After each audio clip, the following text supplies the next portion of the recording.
Gorakhpur university में मेरी मौजूदगी है। आपको बता दें, मुख्यमंत्री योगी आदित्यनाथ कल पहली बार विधानसभा का, चूंकि वो चुनाव लड़ने जा रहे हैं, तो वो नामांकन दाखिल करने के लिए यहीं पर पहुंचेंगे। बिल्कुल पास में उसको लेकर तैयारियां जोरों पर है। बीजेपी के कार्यकर्ताओं में उत्साह चरम पर इस वक्त गोरखपुर में देखने को मिल रहा है, क्योंकि पहली बार विधानसभा का चुनाव लड़ रहे हैं मुख्यमंत्री योगी आदित्यनाथ। हालांकि गोरखपुर से ही वो 5 बार संसद लोकसभा जा चुके हैं, लेकिन इस बार का मुकाबला अपने आप में काफी ज्यादा अहम गोरखपुर के लिए माना जा रहा है। मुख्यमंत्री से जुड़ी हुई हर एक बात आप तक पहुंचाएंगे। आपको यह भी बताते चले कि आज 5 साल का अपना रिपोर्ट कार्ड लेकर मीडिया के सामने पहुंचे। प्रदेश की जनता को इस बारे में भरोसा दिया गया है योगी आदित्यनाथ की ओर से कि किस तरह से कानून व्यवस्था को लेकर उनकी ओर से जो सुधार किए गए, उसमें अप्रत्याशित यहां पर कामयाबी दर्ज की गई है। गुंडों को जेल पहुंचाया गया, अपराधियों पर लगाम कसी गई और किस तरह से कानून व्यवस्था का राज कायम हुआ है। इसके अलावा और भी तमाम उपलब्धियां गिनाने की कोशिश की गई मुख्यमंत्री योगी आदित्यनाथ की ओर से, जबकि दूसरी तरफ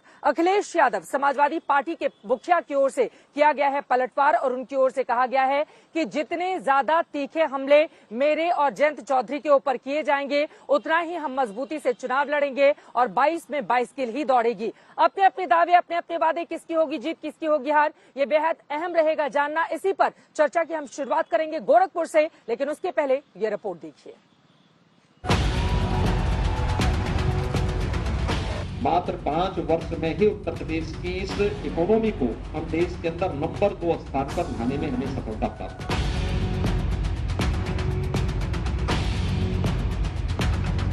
कोविड प्रबंधन में देश के लिए सबसे बेहतरीन परिणाम देने में भी सफल रहा। लगभग 1.5 लाख पुलिस की भर्ती सफलतापूर्वक उत्तर प्रदेश के अंदर इस दौरान दी। इम्तिहान से पहले योगी ने रिपोर्ट कार्ड रख दिया। अपने काम का, विकास का, इकबाल का, कानून व्यवस्था का, यूपी की तकदीर का, 5 साल के काम का लेखा जोखा और उपलब्धियों की डायरी खोल दी। व्यापक रूप से तकनीक का उपयोग करके निवेश मित्र जैसे पोर्टल की स्थापना करके तमाम सेवाओं को ऑनलाइन की, सेक्टोरियल पॉलिसीज बनाई। आज परिणाम है Uttar Pradesh ease of doing business में आज देश के अंदर नंबर 2 स्थान पर है। यानी देश और दुनिया का कोई भी निवेशक होगा, अगर उसे देश के अंदर कहीं निवेश करना होगा, तो तीन महत्वपूर्ण गंतव्य उसके सामने होंगे, उनमें से उत्तर प्रदेश एक होगा और वह आसानी से निवेश वहां पर करेगा। योगी आदित्यनाथ ने दावा किया कि उनकी सरकार में पिछले 5 साल में ना तो कोई दंगा हुआ, ना ही कोई आतंकी घटना। माफिया की नकेल कस दी गई। अपनी बात को पुख्ता करने के लिए सीएम योगी ने समाजवादी पार्टी और बीएसपी राज के तुलनात्मक आंकड़े रख दिए। सीएम योगी ने दावा किया कि समाजवादी पार्टी की सरकार में करीब 700 दंगे हुए थे, वहीं बीएसपी की सरकार में 364 दंगे हुए थे।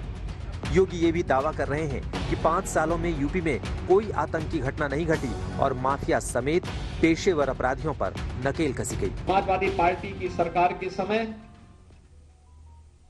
2012 से 17 के बीच बड़े बड़े दंगे 700 से अधिक हुए। 2017 से अब तक कोई भी दंगा नहीं, कोई आतंकी घटना नहीं। योगी ने समाजवादी पार्टी पर सवाल उठाए तो अखिलेश ने हाथरस कांड का पन्ना खोल दिया। जब सरकार थी, आपके जिले में जो घटना हुई है वो हाथरस की घटना को याद दिला, और जहां ये दावा करती है सरकार कि उसकी सरकार में बेटियां सुरक्षित हैं, कहीं कोई अपराध नहीं हो रहा है, कम से कम अब झूठ ना बोलना सरकार बंद कर दे। यूपी में कानून व्यवस्था को लेकर ही चुनावी जंग लड़ी जा रही है। तो कौन सर पे चढ़ाकर बैठा था? ये सपा पार्टी या कोई और बताइए जरा। ये इमरान को कौन सर पे चढ़ाकर बैठा था? जोर से बोलो, कौन? मित्रों, आजम खान को किसने अपनी गोदी में बिठाया था? आज तीनों के तीनों कहां है? वही बुलंदशहर में इतनी निंदनीय घटना हुई है, जघन्य अपराध हुआ है, अभी भी अपराधी घूम रहे हैं। योगी लगातार माफियाओं के खिलाफ बुलडोजर चलाने की बात कह रहे हैं। एक बार फिर से ये लोग अपने एक नए कवर के साथ आपके बीच में फिर आ रहे हैं। माल तो वही है, लिफाफा नया है। कयामत के दिन तक भी तुम्हारा ये सपना साकार नहीं होने वाला है। कहीं ना कहीं बीजेपी वालों की बौखलाहट सामने आ रही है। योगी जी की बयानबाजी को आप देखें और ऐसी भाषा वो प्रयोग कर रहे हैं जो कभी हमने मुख्यमंत्री के इस पद पे विराजमान कभी किसी नेता के माध्यम से ऐसी बातें सुनी नहीं। योगी का दावा है कि उन्होंने उत्तर प्रदेश को 5 साल में छठे नंबर से देश की दूसरे नंबर की अर्थव्यवस्था बना दिया। कोरोना की दूसरी लहर में शानदार प्रबंधन हुआ। उत्तर प्रदेश में सबसे ज्यादा वैक्सीनेशन हुआ और पुलिस सुधार को हकीकत बनाया। साथ ही 1.5 लाख भर्तियां की।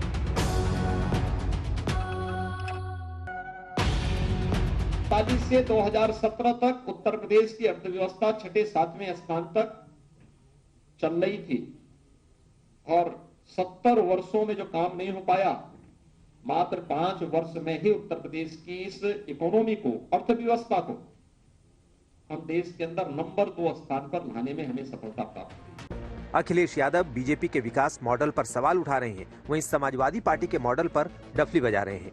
इसलिए ये जाने वाले लोग हैं, नई सरकार आने वाली है। मैं भरोसा दिला सकता हूं, समाजवादी सरकार और आरएलडी और गठबंधन की सरकार बनने के बाद पुरानी पेंशन बहाल होगी, कर्मचारियों की मदद करने का काम करेंगे। अब सबसे बड़ा सवाल कि यूपी की जनता को कौन सा मॉडल पसंद होगा, इसके लिए 10 मार्च तक का इंतजार करना होगा।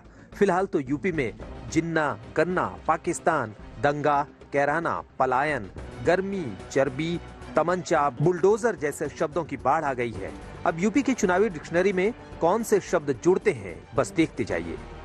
लखनऊ से कुमार अभिषेक के साथ आज तक ब्यूरो।